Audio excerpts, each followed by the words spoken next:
ಈ ಭಾಷಣವನ್ನು ಕೇಳಿ. ಅವ್ರ ಜನಸಂಖ್ಯೆ ಹೆಚ್ಚಾಯಿತು ಅಂದ್ರೆ 2011 ನಾವು ಇನ್ನೂ ಸೆನ್ಸಸ್ ತೊಗೊಂಡು ಮಾತಾಡ್ತೀವಿ.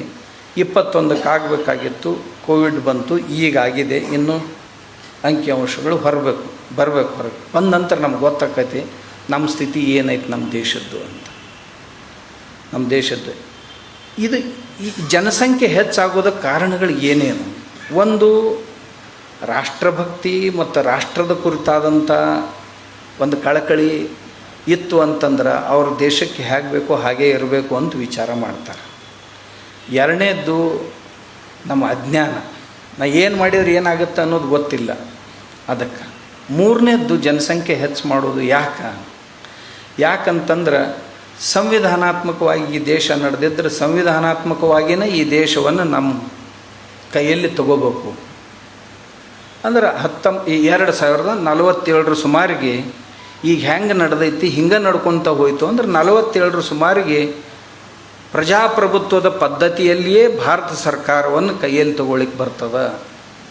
ಆಮ್ಯಾಗ ಒಂದೇ ದಿನದಲ್ಲಿ ಈ ಸಂವಿಧಾನವನ್ನು ಅಬಾಲಿಷ್ ಮಾಡಿ ಮತ್ತೇನನ್ನು ಹೊಸ ಸಂವಿಧಾನ ತರಲಿಕ್ಕೆ ಬರ್ತೈತಿ ಅನ್ನುವಂಥ ಒಂದು ಉದ್ದೇಶ. ಕಾಡಸಿದ್ದೇಶ್ವರ ಸ್ವಾಮೀಜಿ ಕೆಲವು ಸಂಗತಿಗಳನ್ನು ಹೇಳಿದ್ದಾರೆ. ಅವರು ಹೇಳಿರೋದನ್ನು ಪುನಃ ನಾನು ರಿಪೀಟ್ ಮಾಡಲ್ಲ. ಈ ದೇಶದಲ್ಲಿ ಮುಸ್ಲಿಮರ ಜನಸಂಖ್ಯೆ ಭಾರಿ ಪ್ರಮಾಣದಲ್ಲಿ ಹೆಚ್ಚಾಗ್ತಾ ಇದೆಯಾ? 2047ಕ್ಕೆ ಆಗುವಾಗ ಈ ದೇಶ ಇಸ್ಲಾಮಿಕ್ ರಾಷ್ಟ್ರಗಳ ರಾಜಧಾನಿ ಆಗಲಿದೆಯಾ? ಮುಸ್ಲಿಮರು ಹಮ್ ಪಾಂಚ್ ಹಮಾರೆ 25 ಎಂಬಂಥ ನೀತಿಯನ್ನು ಅಳವಡಿಸಿಕೊಂಡಿದ್ದಾರಾ? ಅಂದರೆ ನಮಗೆ 5 ಪತ್ನಿಯರು ಮತ್ತು 25 ಮಕ್ಕಳು.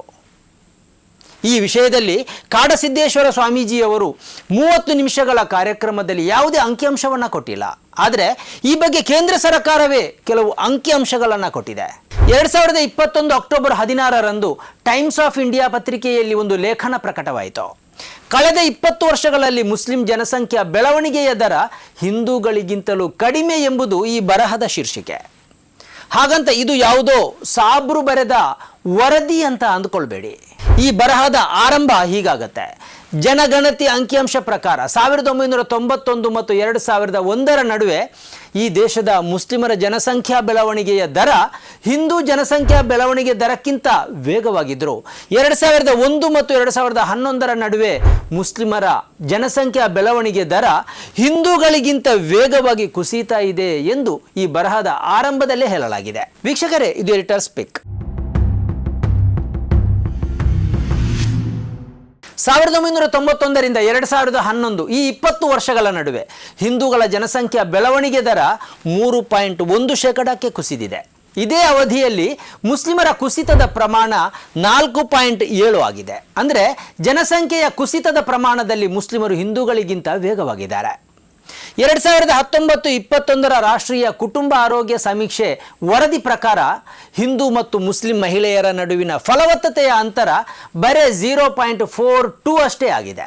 ಅಂದರೆ ಓರ್ವ ಹಿಂದೂ ಮಹಿಳೆ ಸರಾಸರಿ 1.94 ಮಗುವನ್ನು ಹೊಂದುವಾಗ ಅಥವಾ ಸುಮಾರು 2 ಮಕ್ಕಳನ್ನು ಹೊಂದುವಾಗ ಮುಸ್ಲಿಂ ಮಹಿಳೆ ಸರಾಸರಿ 2.36 ಮಗುವನ್ನು ಹೊಂದುತ್ತಾಳೆ. ಇಲ್ಲಿ ವ್ಯತ್ಯಾಸ 0.42 ಮಾತ್ರವೇ ಆಗಿದೆ. 1992ರಲ್ಲಿ ಓರ್ವ ಮುಸ್ಲಿಂ ಮಹಿಳೆ ಹಿಂದೂ ಮಹಿಳೆಗಿಂತ ಸರಾಸರಿ ಓರ್ವ ಮಗುವನ್ನು ಹೆಚ್ಚು ಹೆರುತ್ತಾ ಇದ್ಳು. ಆದರೆ 3 ದಶಕಗಳಲ್ಲಿ ಈ ಅಂತರದಲ್ಲಿ ಭಾರೀ ಪ್ರಮಾಣದಲ್ಲಿ ಇಳಿಕೆಯಾಗಿದೆ ಎಂದು ವರದಿ ಹೇಳುತ್ತೆ. ಹಾಗಂತ ಇದು ಕಾಂಗ್ರೆಸ್ ಸರ್ಕಾರದ ಅವಧಿಯಲ್ಲಿ ಬಿಡುಗಡೆಯಾದ ಮಾಹಿತಿ ಅಲ್ಲ. ಮೋದಿ ಸರ್ಕಾರದ ರಾಷ್ಟ್ರೀಯ ಕುಟುಂಬ ಆರೋಗ್ಯ ಇಲಾಖೆಯೇ 2021ರಲ್ಲಿ ಈ ಮಾಹಿತಿಯನ್ನು ಬಿಡುಗಡೆಗೊಳಿಸಿದೆ. 2021ರಲ್ಲಿ the population myth, Islam, family planning and politics in India ಎಂಬ ಹೆಸರಲ್ಲಿ ಮಾಜಿ ಮುಖ್ಯ ಚುನಾವಣಾ ಆಯುಕ್ತ SY ಖುರೇಶಿ ಅವರು ಪುಸ್ತಕವನ್ನು ಬಿಡುಗಡೆಗೊಳಿಸಿದರು.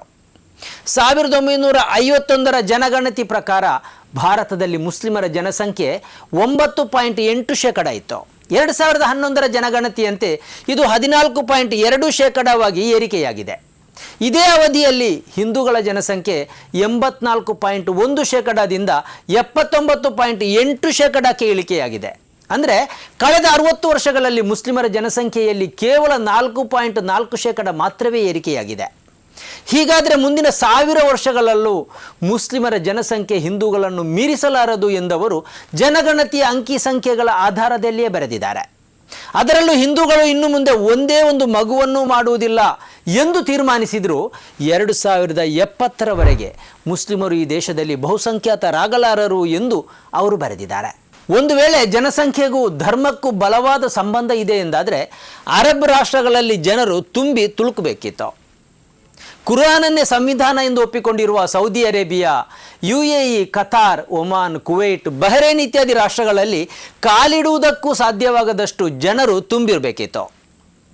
ಆದರೆ ಈ ರಾಷ್ಟ್ರಗಳಲ್ಲಿ ಸ್ಥಳೀಯರ ಸಂಖ್ಯೆ ಎಷ್ಟು ಕಡಿಮೆ ಅಂದರೆ ಭಾರತ ಸಹಿತ ಉದ್ಯೋಗಕ್ಕಾಗಿ ಅಲ್ಲಿಗೆ ಆಗಮಿಸಿರುವ ವಿದೇಶಿಯರ ಸಂಖ್ಯೆಯೇ ಹೆಚ್ಚಿದೆ. ನಿಮಗೆ ಇನ್ನೂ ಒಂದು ಸಂಗತಿಯನ್ನು ಹೇಳ್ತೇನೆ. ಜನಸಂಖ್ಯೆಯ ಹೆಚ್ಚಳಕ್ಕೂ ಬಡತನ, ಅನಕ್ಷರತೆ ಮತ್ತು ಅಜ್ಞಾನಕ್ಕೂ ನಡುವೆ ಗಾಢ ಸಂಬಂಧ ಇದೆ.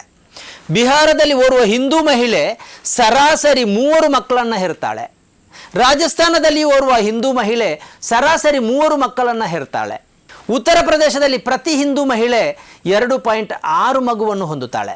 ಇದೇ ವೇಳೆ ಕೇರಳದ ಓರ್ವ ಹಿಂದೂ ಮಹಿಳೆ 2 ಮಕ್ಕಳನ್ನೂ ಹೊಂದುವುದಿಲ್ಲ. ಓರ್ವ ತಾಯಿ ಮಗುವನ್ನು ಹೊಂದುವುದಕ್ಕೂ ಧರ್ಮಕ್ಕೂ ಸಂಬಂಧ ಇರುತ್ತದೆ ಎಂದಾದರೆ ದಕ್ಷಿಣ ಭಾರತದ ಹಿಂದೂ ಮಹಿಳೆಗೂ ಉತ್ತರ ಭಾರತದ ಹಿಂದೂ ಮಹಿಳೆಗೂ ಮಕ್ಕಳ ವಿಷಯದಲ್ಲಿ ಸಮಾನತೆ ಇರಬೇಕಿತ್ತು. ಯಾಕೆ ಉತ್ತರ ಭಾರತದ ಕುಟುಂಬಗಳಲ್ಲಿ ಮಕ್ಕಳು ಹೆಚ್ಚು ಅಂದರೆ ಅಲ್ಲಿ ಬಡತನ ಇದೆ, ಅನಕ್ಷರತೆ ಇದೆ, ಅಭಿವೃದ್ಧಿ ಕಡಿಮೆ ಇದೆ. ಅದೇ ದಕ್ಷಿಣ ಭಾರತದಲ್ಲಿ ಇದಕ್ಕೆ ತದ್ವಿರುದ್ಧ ಸ್ಥಿತಿ ಇದೆ. ಆದ್ದರಿಂದಲೇ ಮಕ್ಕಳ ಸಂಖ್ಯೆಯಲ್ಲೂ ಇಳಿಕೆಯಾಗ್ತಾ ಇದೆ. ಧರ್ಮಭೇದವಿಲ್ಲದೆ ಈ ವ್ಯತ್ಯಾಸ ಎರಡೂ ಕಡೆ ಇದೆ. ಆದರೆ ಈ ಸತ್ಯವನ್ನು ಅಡಗಿಸಿಟ್ಟು ಸ್ವಾಮೀಜಿಗಳು ಭಯಬಿತ್ತಾ ಇದ್ದಾರೆ. ಸ್ವಾಮೀಜಿಗಳು ಲವ್ ಜಿಹಾದ್ನ ಬಗ್ಗೆಯೂ ಮಾತಾಡಿದ್ದಾರೆ. ಪ್ರತಿ ವರ್ಷ 9 ಲಕ್ಷ ಜನ ಲವ್ ಜಿಹಾದ್ಗೆ ಬಲಿಯಾಗ್ತಾ ಇದ್ದಾರೆ ಎಂದವರು ಹೇಳಿದ್ದಾರೆ. ಇದರಲ್ಲಿ 70% ಹುಡುಗಿಯರು ಎಂದು ಅವರು ಹೇಳಿದ್ದಾರೆ. ಇವರು ಚಿಲ್ಡ್ರನ್ ಫ್ಯಾಕ್ಟರಿಯಾಗಿ ಬದಲಾಗ್ತಾ ಇದ್ದಾರೆ ಎಂದು ಅವರು ಹೇಳಿದ್ದಾರೆ. ಆದರೆ ಲವ್ ಜಿಹಾದ್ ಎಂಬುದು ಅಸ್ತಿತ್ವದಲ್ಲೇ ಇಲ್ಲ ಎಂದು ಹೇಳಿದ್ದು ಕಾಂಗ್ರೆಸ್ ಸರ್ಕಾರ ಅಲ್ಲ, ಇದೇ ಮೋದಿ ಸರ್ಕಾರದ ಅಧೀನದಲ್ಲಿರುವ NIA ಸ್ವತಃ ನ್ಯಾಯಾಲಯಕ್ಕೆ ಇಂಥದ್ದೊಂದು ಮಾಹಿತಿಯನ್ನು ಕೊಟ್ಟಿದೆ. ಒಂದು ವೇಳೆ ಸ್ವಾಮೀಜಿಯವರಲ್ಲಿ ಇಷ್ಟೊಂದು ಖಚಿತ ಲೆಕ್ಕಾಚಾರ ಇದೆ ಎಂದಾದರೆ ದಯವಿಟ್ಟು ಅವರು ಕೇಂದ್ರ ಸರ್ಕಾರಕ್ಕೆ ಈ ಮಾಹಿತಿಯನ್ನು ತಲುಪಿಸಬೇಕು. ಹೆಣ್ಣು ಮತ್ತು ಗಂಡಿನ ನಡುವಿನ ಆಕರ್ಷಣೆಯನ್ನು ಲವ್ ಜಿಹಾದ್ ಎಂದು ಹೇಳೋದು ಮತ್ತು ಇದರ ಹಿಂದೆ ಹಿಡನ್ ಎಜೆಂಡಾ ಇದೆ ಎಂದೆಲ್ಲ ನಂಬಿಸುವುದು ಧರ್ಮದ್ವೇಷದ ಕಾರಣದಿಂದಲೇ ಹೊರತು ಅದಕ್ಕೆ ಬೇರೆ ಯಾವುದೇ ಆಧಾರಗಳೂ ಇಲ್ಲ. ಇರ್ತಾ ಇದ್ದರೆ ಈಗಿನ ಕೇಂದ್ರ ಸರ್ಕಾರವೇ ಅದನ್ನು ಪತ್ತೆ ಹಚ್ತಾ ಇತ್ತು. ಆದರೆ ಧರ್ಮದ್ವೇಷವನ್ನು ಬೆಳೆಸಬೇಕಾದ್ರೆ ಇಂಥದ್ದೊಂದು ನರೇಟಿವನ್ನು ಸೃಷ್ಟಿಸಬೇಕಾಗಿದೆ. ಅದರಿಂದಲೇ ಮುಸ್ಲಿಂ ಭಯ ಸಮಾಜದಲ್ಲಿ ಆವರಿಸಿಕೊಳ್ಳುತ್ತೆ. ನಿರ್ದಿಷ್ಟ ಪಕ್ಷಕ್ಕೆ ಇದರಿಂದ ಓಟು ಸಿಗುತ್ತೆ. ಅದರ ಆಚೆಗೆ ಇಂತಹ ಪ್ರಚಾರದಲ್ಲಿ ಸತ್ಯ ಇಲ್ಲ ಅನ್ನೋದನ್ನು ಕೇಂದ್ರ ಸರ್ಕಾರವೇ ಒಪ್ಪಿಕೊಂಡಿದೆ. ಪವಿತ್ರ ಕುರಾನಿನ ಪ್ರತಿ ಅಧ್ಯಾಯದಲ್ಲೂ ಒಂದಲ್ಲ ಒಂದು ಕಡೆ ಮುಸ್ಲಿಮೇತರರನ್ನು ಹಿಡಿಯಿರಿ, ಹೊಡೆಯಿರಿ, ಧರ್ಮಾಂತರ ಆಗದಿದ್ದರೆ ಕೊಂದು ಹಾಕಿ ಎಂಬಂತಹ ವಚನಗಳಿವೆ ಎಂದು ಸ್ವಾಮೀಜಿ ಹೇಳಿದ್ದಾರೆ.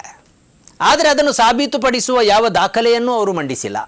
ಪವಿತ್ರ ಕುರ್ಆನಿನ 114 ಅಧ್ಯಾಯಗಳು 1500 ವರ್ಷಗಳ ಹಿಂದೆ ಪ್ರವಾದಿ ಮುಹಮ್ಮದರಿಗೆ ದೇವನಿಂದ ಬಂದಿದೆ. ಆ ಪ್ರತಿ ಅಧ್ಯಾಯದ ಪ್ರತಿ ವಚನಕ್ಕೂ ಅಂದಿನ ಕಾಲದ ಸಾಮಾಜಿಕ, ಧಾರ್ಮಿಕ, ಆರ್ಥಿಕ ಮತ್ತು ರಾಜಕೀಯ ಹಿನ್ನೆಲೆ ಇದೆ.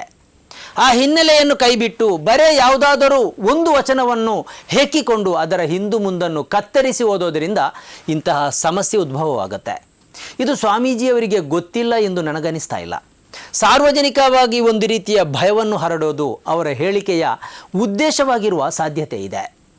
ಕುರಾನನ್ನು ಅಥವಾ ಯಾವುದೇ ಧಾರ್ಮಿಕ ಗ್ರಂಥವನ್ನು ಕಾದಂಬರಿಯಂತೆ ಓದಿದಾಗ ಅರ್ಥ ಅನರ್ಥವಾಗುತ್ತೆ.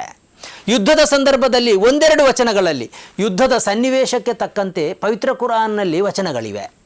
ಅದನ್ನು ಓದುವ ಯಾರಿಗೇ ಆಗಲಿ ಆ ವಚನದ ಹಿಂದೆ ಯಾವುದೋ ಯುದ್ಧದ ಹಿನ್ನೆಲೆ ಇದೆ ಅನ್ನೋದು ಖಂಡಿತ ಗೊತ್ತಾಗುತ್ತೆ.